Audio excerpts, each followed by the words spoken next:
C'est assez simple. La Physical Coaching Academy développe depuis 6 ans maintenant des formations certifiantes à destination des personal trainers. Et l'idée ici, c'est de proposer certaines formations de plusieurs jours en mode accéléré. Donc ça veut simplement dire que plutôt que de donner les formations à raison d'un jour par semaine, on va les donner sur plusieurs journées consécutives. Principalement la formation NASM Personal Trainer. Concrètement, cet été en août, on organise 4 groupes, donc 2 à Bruxelles, 1 à Anvers et 1 à Gand. Et cette année-ci aussi, pour la première fois, on a organisé la formation Physical Trainer, donc les reps niveau 3, en mode Summer School. Le groupe était complet avec de très bons résultats et donc c'est quelque chose qu'on va réorganiser en 2018, probablement aussi bien sur Bruxelles que sur Anvers.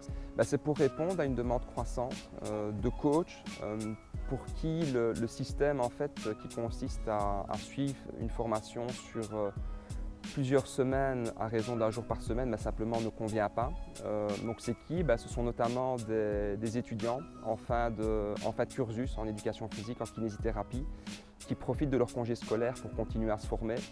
Ce sont aussi des enseignants, des professeurs d'éducation physique pour qui il n'est pas possible de se libérer en dehors des congés scolaires.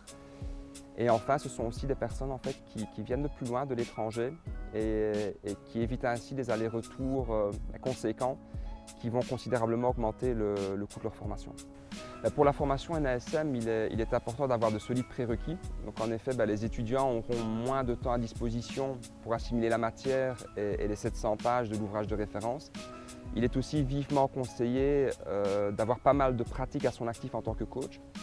Maintenant, d'un autre côté, le fait de rester plongé dans la matière pendant une courte durée présente aussi certains avantages en termes d'apprentissage.